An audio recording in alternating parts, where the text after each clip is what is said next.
Now with Dr. Bharat Pakania, who is a senior clinical lecturer at Exeter University and joins me now from Bath in the UK. Doctor, thank you so much for being with us on the program.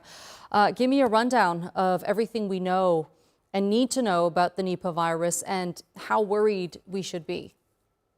So my first reassurance to our listeners would be, no, we shouldn't be excessively worried. Of course, we are concerned.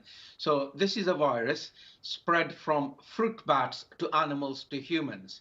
So we know the line of transmission, usually fruit bats who may infect farm animals like pigs, and then we get into touch with infected pigs and humans get infected. Of course, there is a direct route of infection too, which is fruit bats often live with date palm.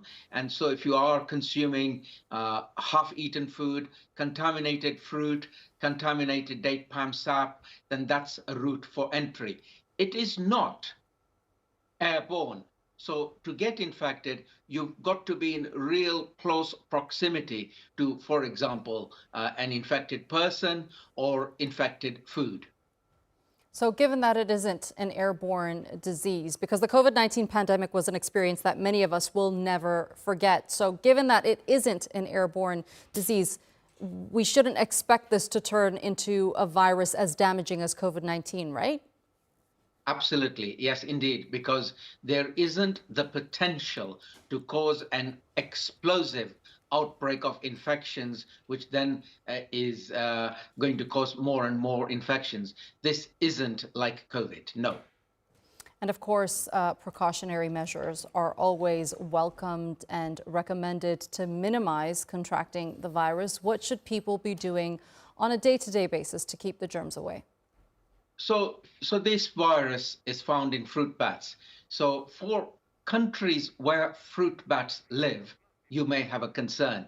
In other parts of the world where there are no fruit bats, we don't have that route of that virus. So if you have, for example, a fruit bat population, you need to be careful about eating food that fruit bats also consume or contaminate. And then, of course, keep clinical surfaces clean. The virus is very fragile.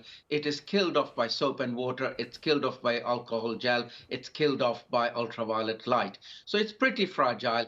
In clinical settings, we know what to do. We wear full PPE. Out in the open, where most people live, is be careful what you're eating. Be careful around fruit bats. Ideally, don't enter into the territory of fruit bats. Leave the fruit bats alone and all will be well.